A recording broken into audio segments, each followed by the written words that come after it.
Welcome to In Reality, the podcast about truth, disinformation, and the media. I'm Eric Schurenberg, longtime journalist and media executive, now the founder of the Alliance for Trust in Media.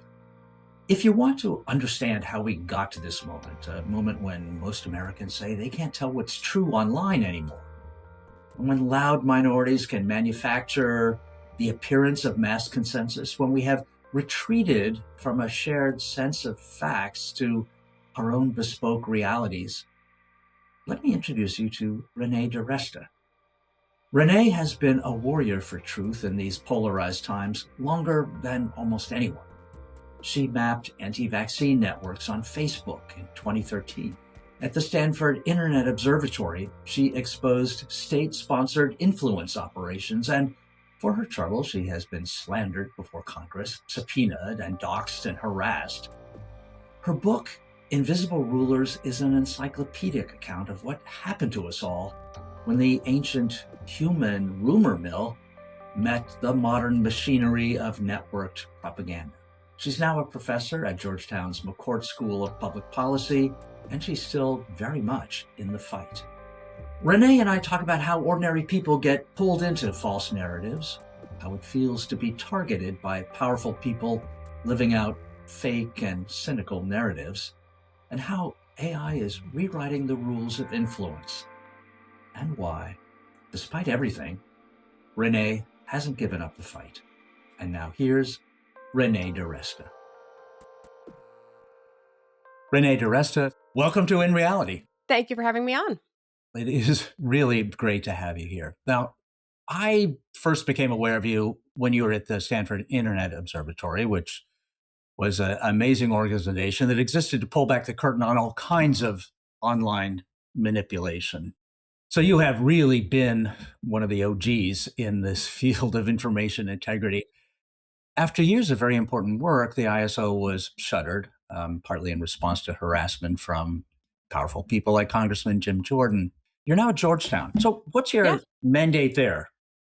So I'm a professor in the McCourt School of Public Policy. So I have a faculty appointment now, which is, which is great, but a little bit strange. And I work on a variety of things. So a lot of it is, how do we fix some of the problems? I used to work a lot on detection. I wanted to shift a little bit upstream and work on design, platform design, tool design. Right around the time that SIO was being dismantled, I got very involved in protocol-based platforms. Blue Sky was becoming popular. You recall after, for example, Elon bought Twitter, there was this exodus. All of a sudden, there was kind of critical mass on protocol-based platforms. So I started doing a lot of work on what that meant, what decentralization looked like. I work on things like where's the intersection of digital ID and privacy and agentic AI? How do we think about credentialing agents? Something I'd written about a lot in the past from a theoretical standpoint. Now, again, agentic AI is quite popular. I use it almost every day at this point. So how do we think about credentialing agents as they move into the operating environment? How do we think about who is human online? What does it mean to be a person online? And how do we signal that while still protecting privacy? So I work a little bit on that. A variety of these issues that are at the intersection of tech and policy, where we can both build technology and write policy, which was always SIO's sweet spot also, but now, again, more on the solution side, I think, than the detection side. But, I was working on an investigation last night, so that's still where if I'm doing something for fun on my own, that's still what it is. I'm sure it sounds like fun. Anyway, but I'm glad you're still doing that kind of work. So let's talk about policy and fixes and things like that, also about agentic AI later on. But first, I would like to sort of pick your brain, your very experienced brain, on how people can cope with the information environment right now. So starting with your beginning in this, where you kind of got interested in the topic as a new mom, getting hit with anti-vaccine ads on Facebook and finding that there were a number of normal people, your neighbors and people very much like you, who had gone down a rabbit hole. What did that experience teach you about how ordinary people, so not political junkies or inveterate conspiracy believers, get pulled into bespoke realities built around false narratives? So I think it's two things. One, It is a lot about community and identity. That was the number one thing that I felt. My understanding of the anti-vaccine movement very early on, beginning in around 2014, 15, was around that. I was recommended not ads. They were still pushing ads at that point, but I was recommended groups. It was when Facebook was trying very hard to use its group product to bring people new friends. This was around the time when they'd kind of tapped out your existing friends that you had come with, and so they were really pushing this groups feature. And I was very interested in how the recommender system worked. Funny enough, I'm building a recommender system on Blue Sky right now, right? So this question of how do you do that ethically? How do you ethically recommend content? And the interesting question there for me was, why was I getting recommended this stuff? And a lot of it is, oh, we think you are like this, right? And I lived in California. I cook, I made my own baby food. I was in a baby food group. I was in a baby sleep group. So I think it decided I was crunchy, and then it decided that it was going to show me things that other crunchy people liked, ergo the vaccine stuff. And I actually created a whole other Facebook profile just so I could join some of these groups because I wanted to see what happened in them. And then that profile got recommended literally flat earth groups, chemtrails groups. Eventually, it got recommended Pizzagate groups. About a year later, it was QAnon groups. By 2018, it was QAnon groups. So you started to see how Facebook had built this kind of correlation matrix around conspiracy theories that pushed people who had maybe some inclination into communities that were very, very active, right? These groups were very active, hundreds of thousands of people in some of them. And so they were constantly posting, constantly talking, constantly encouraging people to be activists. And that was one of the things that was really central to it, was that once you were part of these communities, if you got involved, you became an evangelist for the cause. And there was nothing like that on the other side. Nobody was asking parents or pushing parents into pro-vaccine groups and saying, hey, you should be advocating for vaccination. You should be advocating for your community. Everybody just kind of did it and went on about their day. So there was this asymmetry there. So I think that was for me, the number one thing. How did the recommender system inadvertently kind of shove people with these nudges into these groups? But then once they were in the groups, it was that they found community. They found other people who they saw as being like them, that they considered trustworthy, more trustworthy than the health authorities. And again, the health authorities were not in the conversation at all. So that was the other big takeaway, that there was just this massive asymmetry where you were going to get your information from influencers, from community, not from authority figures and institutional voices. And that was what I started writing a lot about, that this division had already happened. And that if you had the power to make something trend, you had the power to make it true for a lot of people, that this was increasingly going to be a matter of capturing attention. And that was what I wanted. That was what I wanted people to understand. You wrote a lot in your book, Invisible Rulers, about the asymmetry of passion, the kind of algorithmic and also kind of very human factor that allows a tiny minority, but a loud minority, to manufacture the appearance of mass consensus. I suspect that most people who were not part of the anti-vax minority who got pulled into it suspected that where there was smoke, there was fire. And I just wonder if there are telltale signs, that you are being manipulated by a loud minority, that there is what looks like a groundswell is actually being artificially pumped up. What would you look for to see that? So some of it is, where is opinion polling, right? Which is an interesting question. At that time, this was again pre-COVID, this was in the 2015 timeframe, 2015 to 2018. What you would see was that, people, even in California, vaccination rates were still, generally speaking, upwards of 85% or so, right? Which is not high enough, just to be clear. That's about the threshold where the MMR vaccine starts to, lose some of the herd immunity protection, right? But at the same time, it's at least up there. Whereas if you were on social media, the conversation was, 90% negative. What you were seeing was overwhelmingly the anti-vaccine perspective. So almost a complete reversal of where the polling numbers actually were. So this is a thing that, you start to see this reflected actually in quite a lot of issues. The phenomenon of people not wanting to push back against vocal communities is very real. The anti-vaccine movement in particular, I got very involved. I did start a pro-vaccine group and I got doxxed, I got harassed. And that question of, is this worth it? Is it worth it to fight with these people when there's a high personal cost, makes other bystanders see what happens and say, like, is this going to happen to me if I speak up, if I push back? So that's another dynamic with social media, that the sort of worst behaved communities actually have the power to push other people out of the conversation and exacerbate that tension even further. But I think that question of, can you tell if it's a small minority? Really, you have to try to get out of your bubble and actually kind of go do some research. And I use Pew a lot of the time. Where is polling? What do most people think about this? Where is public perception? Because a lot of the time you also see your opponents are caricatured, right? Or this is a very common phenomenon on social media. Also, the most noisy people get the most attention. Often those are the people who are willing to be the most extreme, to take a very extreme viewpoint. And so the people who come to be seen as almost avatars of the right or the left are actually these very fringe perspectives, right? They're the most extreme voices in that ecosystem. They're not the moderate, quiet person in the center who doesn't want to speak up because they don't want to get attacked. And so you increasingly see this trend towards the extremes that also reinforces that dynamic. So going and saying, do most of the people who are not like me actually believe this, is a good question to ask in general. Do most of my enemies, so to speak, actually think that thing? I do go looking at polling just to get a sense of where are people at. And it's not to say polling is foolproof. It's not. But it's at least a better representation than, oh, this is trending on Twitter, ergo people must care about it. All right, good. So a divergence between popular opinion as reported in places like Pew and what you're seeing online is one red flag. Yeah. And this happens on the right and the left. I mean, you see, I remember getting involved in some education policy debates in San Francisco, and it was the same thing at a very micro scale. They eliminated 8th grade algebra. It was a whole thing. And the people who saw that as an equity issue were actually virulently passionate about it in the beginning. And it made a lot of other people not want to push back, not want to say, actually, 8th grade algebra is good. We should have it, which in my opinion is the most normal viewpoint in the world. I wrote this in the book too, actually. 8th grade algebra is good. Our kids should have access to it. But this was a thing where if you said it, people would come for you. And so the question became, how do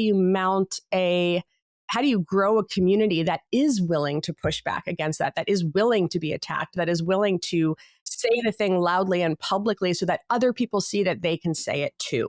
And that's where you start to see the pushback really begin to happen. And this is very common in highly polarized political debates. You actually do want people willing to state the other perspective just to balance that out, even though it does come with a cost of speaking up. And I'd like to talk about that later because that takes guts. And you, among many other people who are disproportionately women in this environment, suffer a lot from doxing and harassment, and it really does take courage. I want to talk about content moderation, which is something that you have talked about a lot. Obviously, to quote this attributed to Mark Twain about how a lie goes around the world while the truth is still putting on its shoes or whatever, that the correction to a false belief rarely catches up. Yeah. And you and I were at a conference recently where you were challenged on stage by an audience member about the alleged censorship on Twitter during COVID, which is a conspiracy that I thought would have been discredited a long time ago. Can you walk us through the false narrative about the Twitter files and Murthy versus Missouri? Yes. And explain why false beliefs like that persist? I was actually I have an article coming out in Lawfare, probably later this week, maybe early next week, about Murthy because of this consent decree that just came down. They just got a settlement. And this speaks to the asymmetry of passion. So to give a little bit of background, Murthy v. Missouri was a court case that the attorney generals of Missouri and Louisiana brought. Now, the attorney general of Missouri, just to be clear, sued the Biden administration about 22 times, if I'm not mistaken, over the course of a year. So he was just sort of a very frequent filer. He's now the senator from Missouri, Senator Eric Schmidt. I wrote a review of his book. If I would encourage people to read it. It really tells the story of sort of the mindset of this man. And it's worth understanding it from his point of view. He sees lawsuits as a way to tell a story. And that is a very important thing to understand, because you and I might see lawsuits as a way to right a wrong. But in the world we live in today, filing a case oftentimes is the important point, right? Because then you have a narrative. And oftentimes the people who you filed against, the people who are defending, shut up and say nothing, right? They go quiet because they have to defend themselves now. So really the plaintiff is kind of favored in this case, particularly if it's a powerful voice like the Attorney General of Missouri. So what you see happen is when this case is filed, right-wing media begins to write the story as if it's already been proven, right? As if the case has already been decided. What winds up happening is that he forum shops for a district judge that gives him his first injunction, saying, "Oh, the government clearly was too aggressive in speaking to the tech platforms." Funny enough, he says during the election, right? So this is about the Biden censorship regime. The Trump administration ran the government during the 2020 election, just to be clear. So there's that. But then what winds up happening is he says, okay, well, then they move it to COVID. Okay, well, what we're really complaining about is COVID. So then they're suing the CDC, the Office of the Surgeon General. They suck my team into this because we worked with the Surgeon General's office during COVID in the form of providing them briefings. They decided that what that really was a secret censorship cabal, whereby the Surgeon General was telling us to tell platforms to take things down. So we get subpoenaed, and by Jim Jordan, not by the courts, but by Jim Jordan. And so we turn over all of our materials. And when it becomes clear that none of this, that no request from the Surgeon General or the CDC or anybody in this, supposed cabal actually asked us to do anything. The CDC never came to us with any moderation requests whatsoever. They don't change their narrative. They don't say, whoops, sorry, we got this wrong. They just kind of pivot it. And they say like, oh, well, maybe we just can't find it, but this definitely had to have been happening anyway, right? So you can never exonerate yourself, you understand, because the narrative is already written. The point of the court case is just to support the narrative. So this winds up going to the Fifth Circuit Court of Appeals, which removes us from the injunction and says, actually, there's no indication that, no reason why Stanford should be enjoined in this injunction. They're not the government. That's a violation of their First Amendment rights. And also, it looks like some of these other entities shouldn't be enjoined either. They appeal this. This goes to the Biden administration appeals. This goes to the Supreme Court then. And the Supreme Court actually looks at the evidence. So for the first time, you have a much more neutral court, not the forum shop district judge, not the rather conservative Fifth Circuit Court of Appeals. But now all of a sudden you have the Supreme Court looking at it. And what Amy Coney Barrett writes is that there are clearly erroneous findings in the lower courts. When they actually look at the evidence, they begin to realize that there is no indication that the government defendants ever mentioned the plaintiffs. So there's no way that even all the discovery, all the depositions, there's no evidence that any of this actually happened. So they toss it back. They toss it for standing. And they say, you have no right to sue. There's no evidence that you've been harmed. There's no evidence that the government caused that harm. So this gets tossed.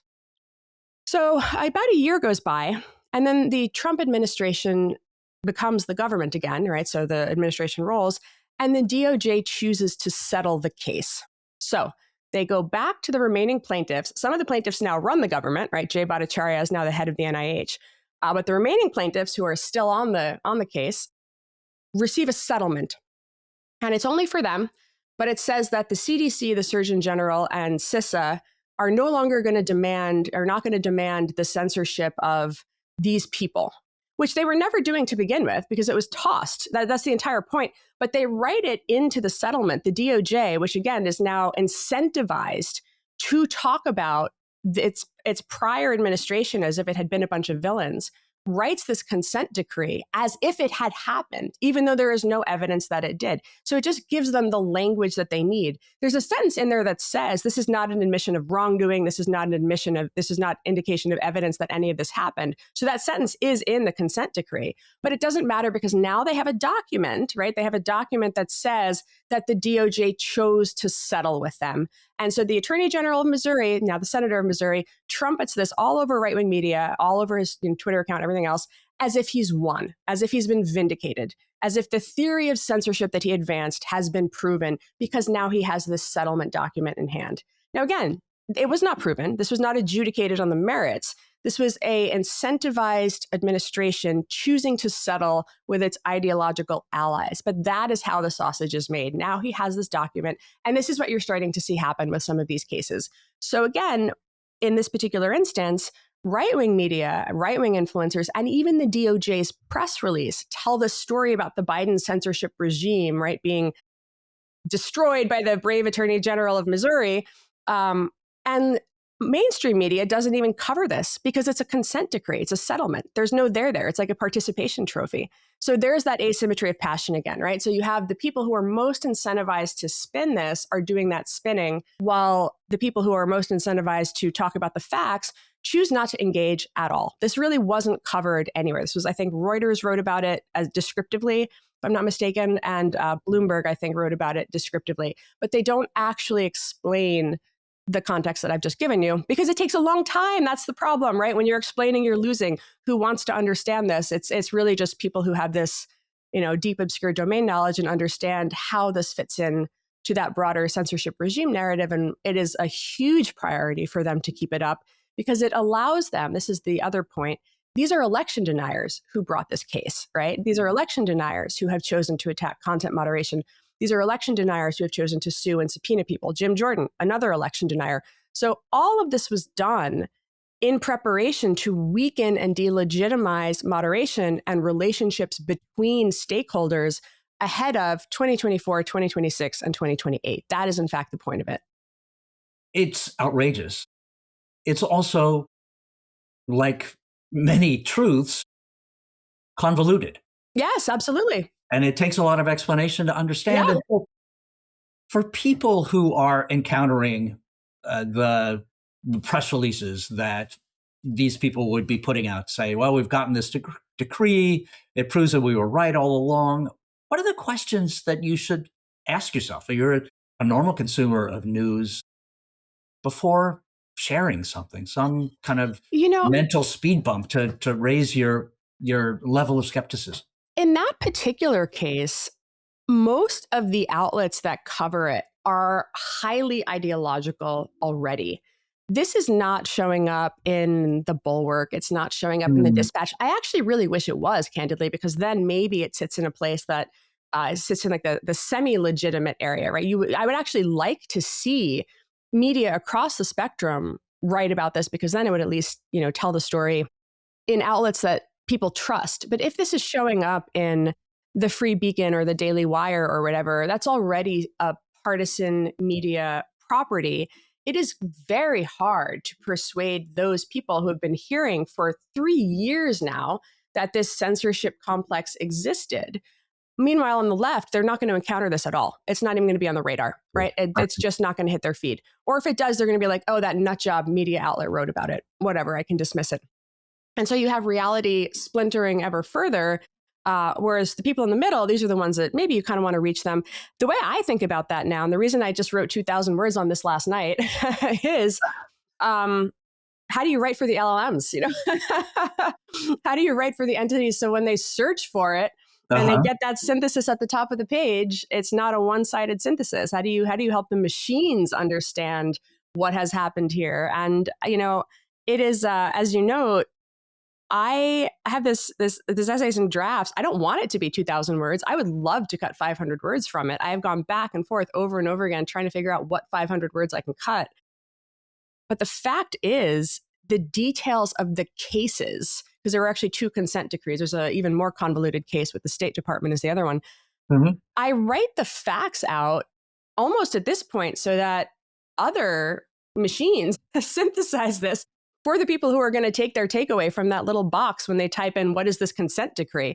It's a wild thing to have to do, but I agree to think about it in those terms. Or what is the article that you write so that the people who maintain the Wikipedia page on this topic have material to work with where they can understand what's happening? Because again, that's where people are going to go. They're going to go to the Wikipedia article about Murphy v. Missouri. And you actually see this reflected because there are diehard ideologues who are in there editing that page. The minute that consent decree came down, like 7 different, Twitter files related pages were immediately updated with this finding as if it had been a verdict. They actually use the word verdict in some cases, right?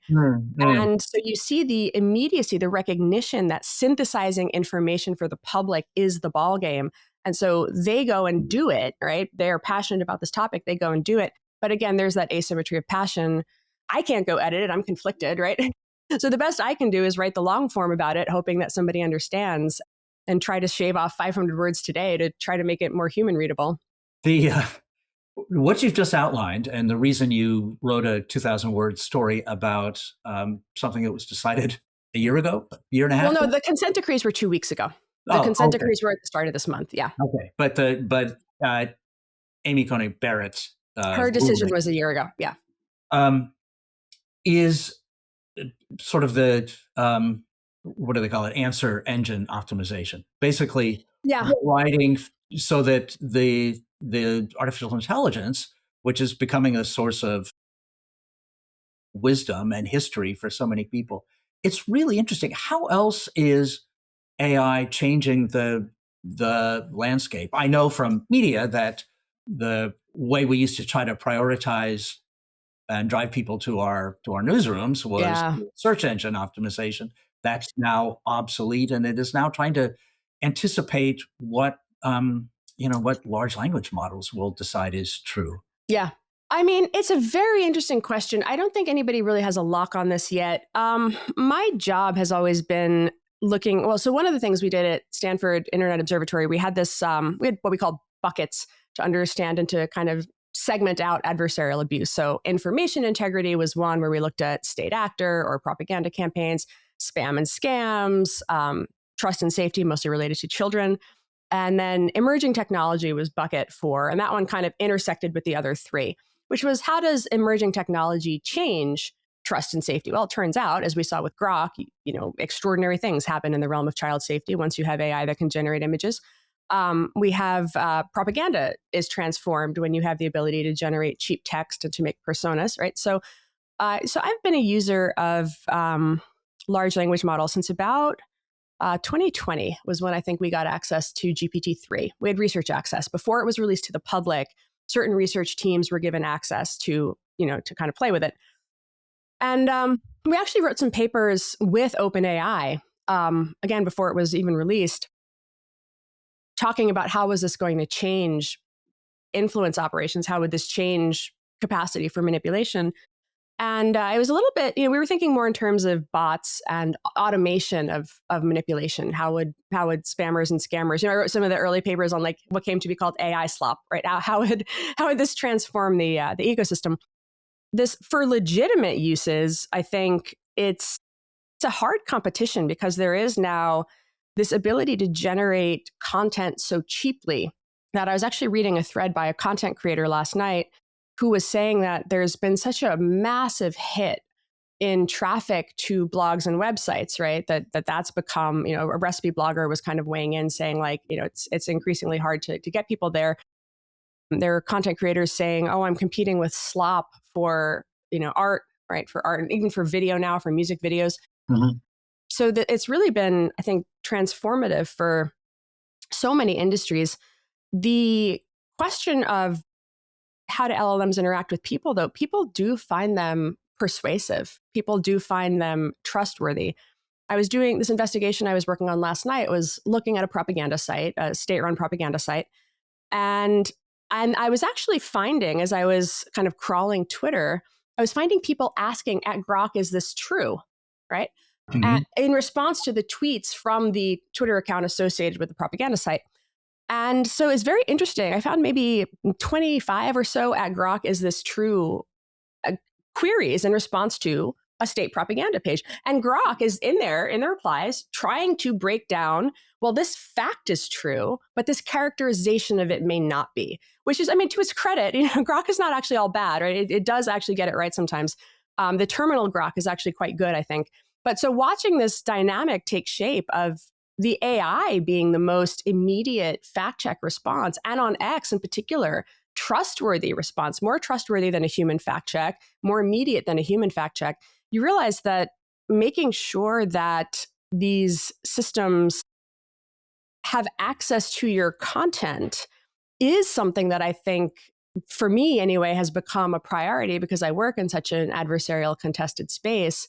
While on the flip side, for creators, they don't want it to, right? It's the opposite problem. They actually want to keep their stuff out. They don't want it being returned. They want to maintain that human creativity component. So there's very real tension there, I think, in how do you negotiate the future with the machine, so to speak.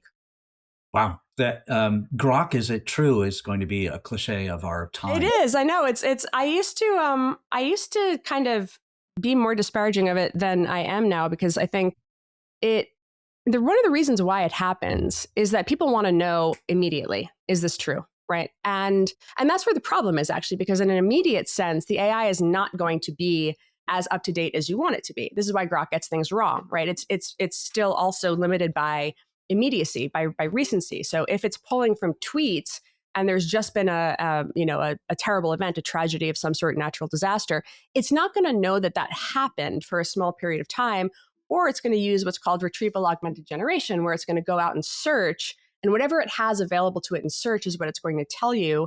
And that might be wrong, particularly if it's searching X, right? And that's where you see these mistakes that it can make.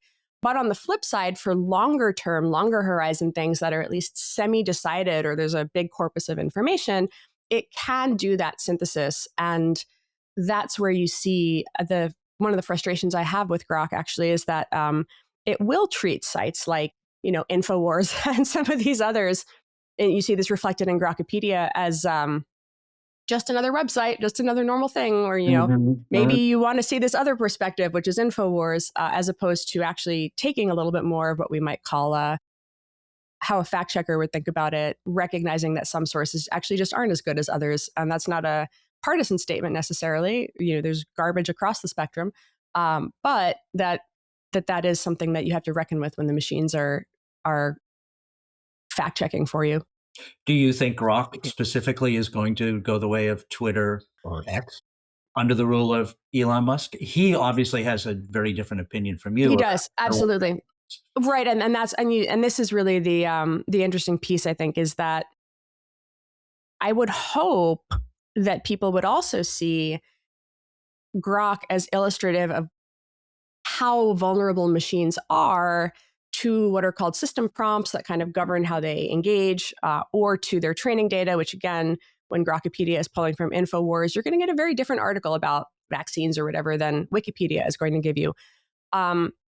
So that phenomenon of look at the huge divergence here in what Grok is telling you about. And one rather notorious example was white farmers in South Africa, right? This became a kind of a pet issue of Elon's for a while, and it still is, I imagine. But Grok all of a sudden would respond. I don't know if you remember this with, it started adding on, telling people in response to all sorts of queries for a couple of days there, at least a day. It was just saying but are you aware of what's happening in South Africa? So you could ask it anything. Is the earth flat? Well, no, it's not. But also, have you heard about what's happening in South Africa? And it just went crazy with this appending of this completely unrelated topic that was Elon's pet topic to this issue, where it really started just constantly pushing this point of view.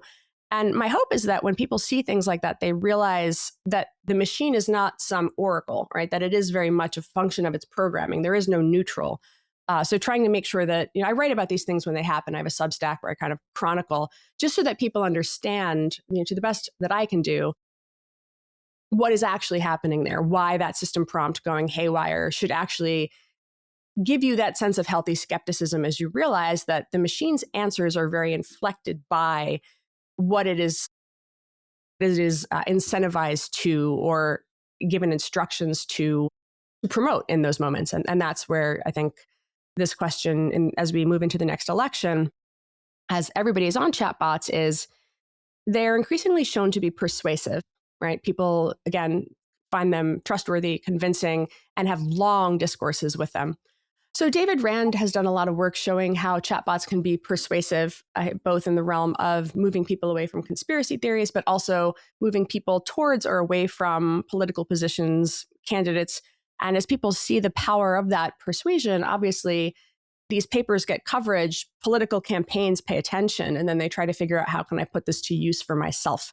Advocacy organizations also are starting to ask this question. So that is going to shape, I think, what our 2026 election is going to look like. Who is using chatbots effectively? I kind of get a chill up my spine thinking about a war of large language models and the bespoke realities that you write about in your book, just moving from social media platforms to large language models. But put that aside, I often worry a lot about my old profession of professional journalism, which has one of the casualties in the decline of trust in all institutions. Yeah. Some of it, I would say, we should blame ourselves for. Some of it was a result of deliberate campaigns to discredit the work that we do. Would you recommend a regular person think about when to trust a news organization, realizing that they're made up of humans? Humans are all prone to confirmation bias and other kinds of brain shortcuts. When to trust and when to be skeptical? There's this funny quote, I think it's Michael Crichton, talking about Gell-Mann amnesia, this phenomenon where Murray Gell-Mann, I believe he was a physicist, maybe. His name's on the Santa Fe Institute in chaos theory folk. He tells this story where he says, I read an article in the paper about my discipline and I realize how full of mistakes or holes or errors it is. And then I turn the page and I see an article about, world politics and I'm absolutely convinced, right? And I know I have this feeling when I'm going through reading coverage of the stuff that I work on, and I think that sentence is wrong. This is overstated. That's not true. The editorial board got this completely backwards. So, and as somebody who writes myself, and I write commentary. I'm not a journalist, but as somebody who's written commentary for a long time, there's two things I think about. One, does the publication fact check? And, if I write for The Atlantic or The New York Times or something like that, it is going to go through a rigorous round of fact checking. It is not getting out the door until two people have interrogated every single thing I've written. And even if it's not linked in the article, they have gone and looked at it and asked me for the link in the Google Doc to verify that the claim is true. Right. So having been on the sort of writing end of that process, I do think about, is this a publication that issues corrections? That's the other thing. I just had a wild incident with the Free Press. I put this up on my Substack where this guy wrote an article accusing me of getting his book review censored because I requested a correction and the publication took the book review down. I did not request that it come down, but that was what they chose to do. I had nothing to do with it. And yet they gave him 2,000 words to write about how I'd gotten it censored. And I sent them emails. I sent them the entire email exchange, the editorial team, saying, here's my email. Here's the email of the reviewer telling me he pulled the review. Can you please stick an editor's note on this story? This is ridiculous. You pushed this out to 1 million people as your top story of the day. It's wrong. It was absolutely baseless. You need to do something about this. And their response to me was, we'll give you a letter to the editor to respond. And then they edited my letter to the editor, redlining entire paragraphs that made them look bad or that stated, that stated facts. And I was like, this is surreal. I was accused of censorship. And then the editorial board is like, no, we're not going to allow you to tell the truth here in our pages. And so these are the sorts of moments where I was like, I actually realized that this is an outlet where there's no easy place to request a correction. You actually don't see correction request, forms anywhere. There's not a ledger, at the start of the day where they're like, these are the things that we got wrong, which you do see in the New York Times, you do see in the Washington Post, you do see in BBC, all these major outlets do that. So I ask, do they issue corrections? It's a huge thing for me because it indicates to me that when they get it wrong, they're willing to say they got it wrong. And that's very important. That's basic ethics, but that also tells you that you should consider what's in the pages more trustworthy because when new information comes out, they do go and reckon with it. So that's how I think about it. I follow a set of outlets across the political spectrum. I have a subscription to the Journal, the Times, half a dozen Substacks, again, just try. And I follow a lot of people on Substack for free that are content creators, writers, again, across the political spectrum, just so that I can feel like I have a handle on what are different perspectives on this issue. How are people writing about it or talking about it? I think that's really, it's frustrating sometimes. I mean, you definitely get articles where you're like, okay, this is ridiculous. How could this person think this thing? But it at least shows you where, where kind of different perceptions are on a topic. And that's the other thing that I think is important.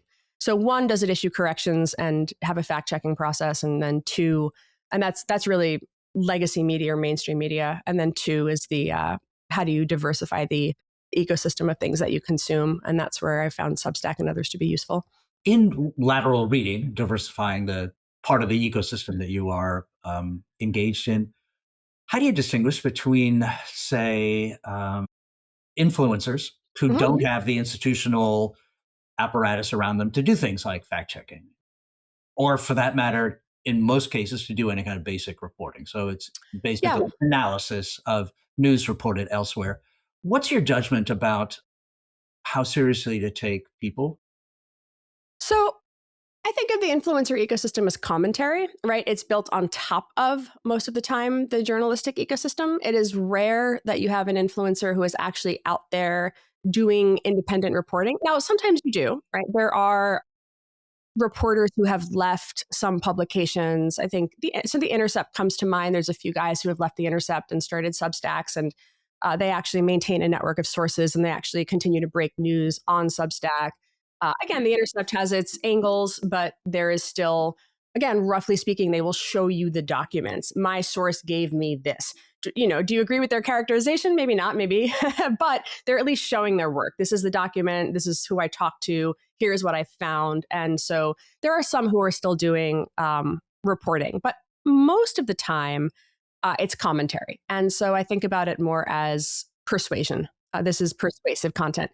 And there's a kind of a talk that I've been giving because as I talked about in the beginning of our chat, during the vaccine conversation, the institutional entities were not in the room. They weren't in the conversation. They weren't on social media. The CDC was not putting out good content. You really saw this during COVID. I don't know who, and whatever your position on COVID vaccines are, I feel like universally there should be an acknowledgement that the communication was abysmal, right? I was writing about that in The Atlantic at the time, and I'm very pro-vaccine, saying just like, man, they are really doing a terrible job with responding to where the public is on this stuff. They're just not in the conversation.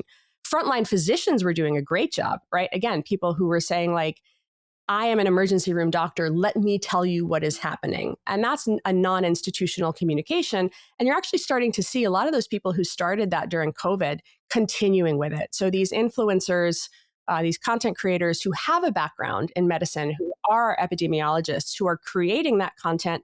And so there is a degree of reputability there because of they're speaking in their lane on the topic that they are experts in.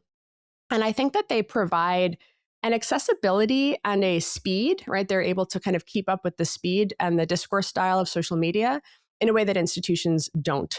So until institutions are willing to experiment more and update how they engage, those folks actually, I think, are doing a hugely important service. And I am generally speaking, quite pro-influencer. I try to distinguish in the book this little taxonomy of there's a difference between people who are just these rage bait aggrievement profiteers that are making all of their money by keeping their audiences upset and confused and enraged versus the influencer types who are out there just trying to do explainers. And, folks like Dr. Mike, for example, who I think are doing great work. Yes. I'm a big fan of Lena Wen in the Washington Post. Yes, your lovely phrase in the book about that ecosystem is the perpetually aggrieved. Yes. I mean, that's how I think about them. I just, I don't know how people don't get exhausted after a while. You go to X or something. I go to X mostly when I have some work I have to do. And I open my tab and it's just like rage bait after rage bait after rage bait. So, somebody who puts a red siren on the most innocuous thing and is breaking, and is just trying to get you mad. And, but they have thousands of engagements, right? And so, yes, it works. They make money. I don't know if you saw the headline on foxnews.com yesterday, Sunday, as we record this, was about the deaths of 11 scientists over some indeterminate period. The thing that connected these 11 deaths was never explained. It was just the kind of implication that there was some conspiracy or this needs investigation. The anti-vaxxers used to do that all the time. There was this person who I'm not even going to give her credit because it's so ridiculous, but it would be, you'd have these doctors would die of heart attacks and she would write, another one died, you're like, yes, of a heart attack, and the implication was like somebody gave them the heart attack, the CIA swooped in and injected them or something, it's like people have seen too many movies. But this was huge because they would, we know what it is. You can make collages of the faces of these people as collateral, right? And when you have collateral, you can kind of post that and it's something for people to retweet. When you have the article headline, suspicious deaths, it gives something for people to share. And Fox is very willing to lean in to those instincts. And I think, again, this is where it's very frustrating sometimes to be in the line of work I'm in because, I remember Jim Jordan in his report was like, they disproportionately targeted conservatives. And I was like, no, we were doing a study of lies and rumors about the 2020 election. The proportionality wasn't even. It wasn't that we targeted anybody. We looked at what happened and then we wrote our statistics after the election was over. And lo and behold, most of the rumors about the election being stolen came from one side. There's no proportionality there. So you sound like you're somehow like some crazy biased person when you say, look, part of this ecosystem just isn't telling you the truth. And unfortunately, it is this one. And then they're like, of course, the libtard professor would say that. And that's what you deal with, Let's talk about solutions. This is a big question. And it sort of circulates around Section 230, which gives platforms sort of immunity from liability for the content on their sites. What is the responsibility of social media platforms to provide reliable information? And what can they do without challenging the First Amendment? So the First Amendment is not what applies, right? So first of all, I think it's important to understand that legally speaking, this always gets you, again, in trouble with the same audiences that are like, you're splitting hairs about the legality. But this is, legally speaking, the platform has the First Amendment rights, not the user. The user is on a private platform. The platform can kick you off for like misspelling the word cat if it wants to, right? It has carte blanche to do what it wants to do because you're there under its terms of service, which are expansive. Now, theoretically, the terms of service are you follow these rules and then you are moderated in this way, you are treated in this way, and that's the sort of implied contract. But in reality, they can change those rules however they want to. And you see this happen as they kind of pendulum swing back and forth at times to change their policies, not because any First Amendment jurisprudence has changed, but just because they've decided that, oh, the new administration is more inclined toward this, or the Senate will investigate me if I don't do that. And so the First Amendment concern is the platforms. You are there under their sort of freedom of association rights that are allowing you to stay. So that I think is important to understand. And so they have a lot of leeway. Where Section 230 applies is this, it gives them the right but not the obligation to moderate. And it says that they can't be held liable for content posted by the users. So what that means is that they are called intermediaries, right? They are not liable for the speech of their users. But that is referring to a kind of a different issue altogether. That doesn't determine their moderation rules. So I think these things get conflated a little bit of the time, particularly because, you see the Senate saying, well, we want you to do more about certain types of manipulative content. And they can go and do it, but they are not legally obligated to do it. And that's where that discrepancy kind of comes into play. So a lot of people have very different views on how expansive the platform should be. But I think it's also important to understand that people don't enjoy unmoderated platforms. I do debates about content moderation, particularly with conservatives, all the time.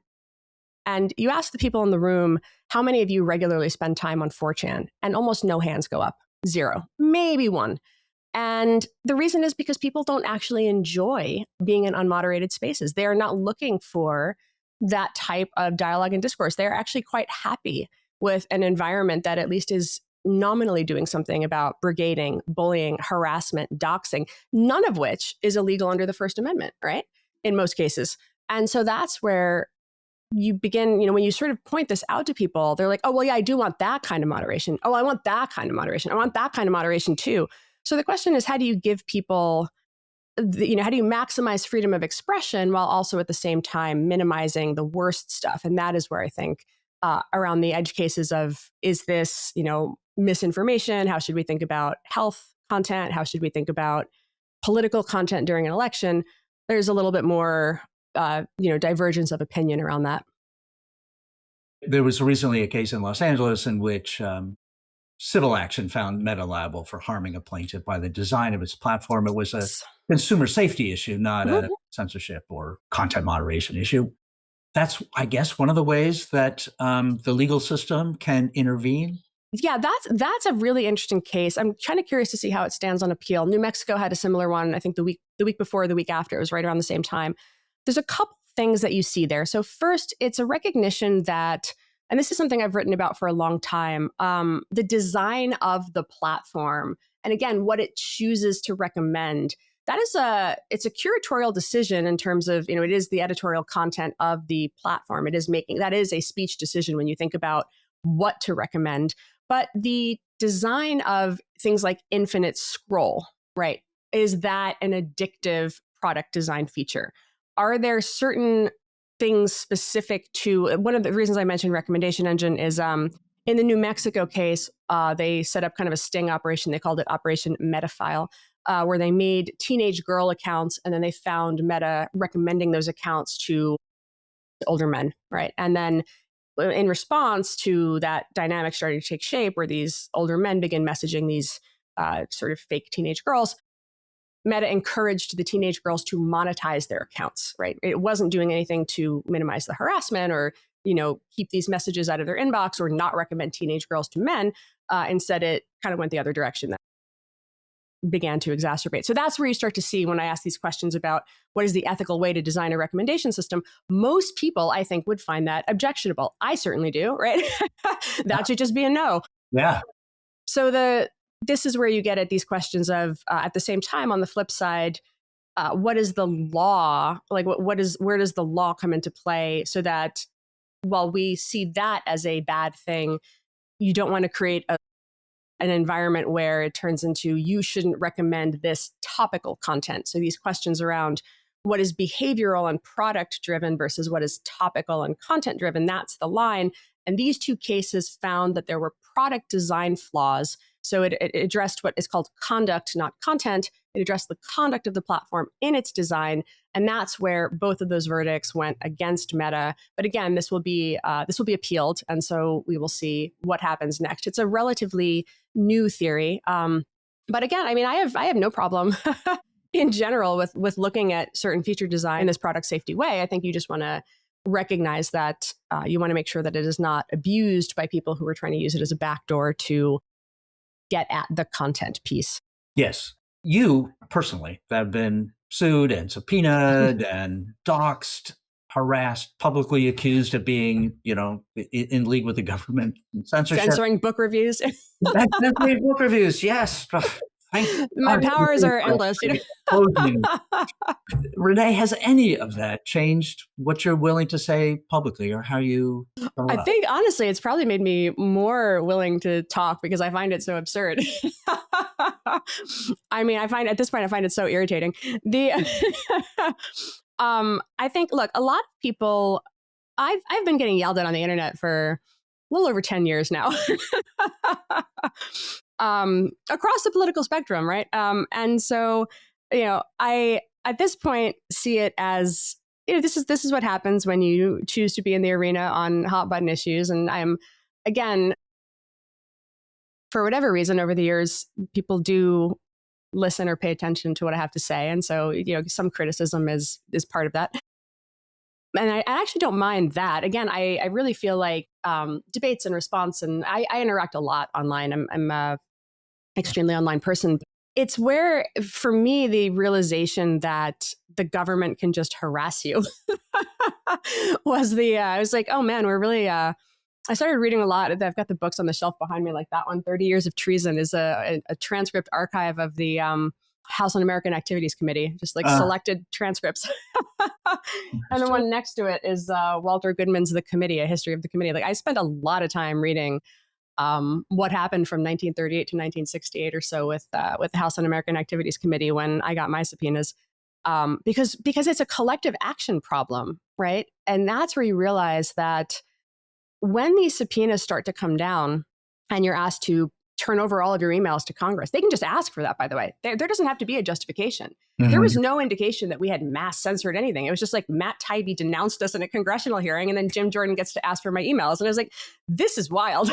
And then material that was obtained under subpoena was turned over or found its way into the hands of America First Legal, which is suing us, which is suing me in Louisiana with the same judge as the Murthy judge, right? Yeah. So lo and behold, the machine operates as it does. And I was like, how is it that stuff that was turned over under subpoena or depositions that were given supposedly behind closed doors, testimonies to Congress, just find their way to plaintiff's counsel? Like, what even is this? And that's when you realize that, powerful people get to do things. Jim Jordan didn't honor his own subpoena from the January 6th committee, I might add. That's right. But here we are. I have to. And so the question is, what is the appropriate response? The answer that the House Un-American Activities Committee targets found is that the blacklists were all voluntarily self-imposed, right? At no point did Congress say to Hollywood or to academia or to anyone else, you need to put these people on a blacklist. They did that out of self-preservation. They didn't see it as we should collectively fight back. They saw it as we should ostracize these people in hopes that it doesn't come for us. And that is the wrong instinct to have, but that is unfortunately the instinct that people had when the subpoenas came for us. And now I think as the administration rolled, you have seen other people realize that this is, as they came for the law firms, as they came for the universities, that this is a power game, right? Is not even a game, this is power play. And that you have to have some sort of collective response. People have to realize that they are going to continue to apply pressure, and you're not going to exonerate yourself with your documents the same way those people couldn't either. It was only when they started making the House Un-American Activities Committee hearings a spectacle that served them, where media coverage highlighted the injustice being done to the targets, that you started to see the committee's power wane. And that, I think, is for me, as I've, spent now 3 years with the government harassment too, realizing that we have to be thinking about this differently. And actually that speaking up, I think, is far, far, far better than staying silent. What does staying silent get me? It just lets other people set the agenda. Lets the LLMs hear what they have to say and not me, right? So no, you have to fight. Renée, do you have hope? And from what you said, collective action, we've seen it on the streets of Minneapolis. We've seen it in juries or in Virginia, refusing to indict people. Does that kind of thing give you hope? It does. Yeah, I think it's where the people have a lot of power, right? And that's where industries do, collective groups of people do, and I think that is the only thing that we have, right? The recognition that this doesn't have to be forever. We can demand that other things happen, but as long as people cower or quietly turn over documents and shut up and say nothing, you're not going to win that way. So you're not even going to help the public understand what's happening that way. So it really is, a function of people having strength. And I mean, there's some real heroes that have come out of the the on the street fights that we've seen in various states. So that is very inspiring. Well, Renée, I consider you one of the heroes of this fight as well. And so thank you so much for what you do. And thank you for joining us on In Reality today. Thank you for having me. Now, what I take away from this conversation is something Renée said near the end, that staying silent doesn't help. It just lets other people set the agenda. It's a reminder that all of us are nodes in the information ecosystem. And it's important not just that we don't share falsehood, but that we speak up for the truth. In Reality is a production of the Alliance for Trust in Media. Thanks to Renée de Resta of Georgetown for her research and her courageous example. Thanks to our producer Tom Platts of Sound Sapien, and to my colleague Sophia Campbell of the Alliance. If you like what we're doing, leave us a comment on Apple, Spotify, YouTube, or wherever you're finding us, and share us with a friend. I'm Eric Schurenberg. Thanks for joining us in Reality.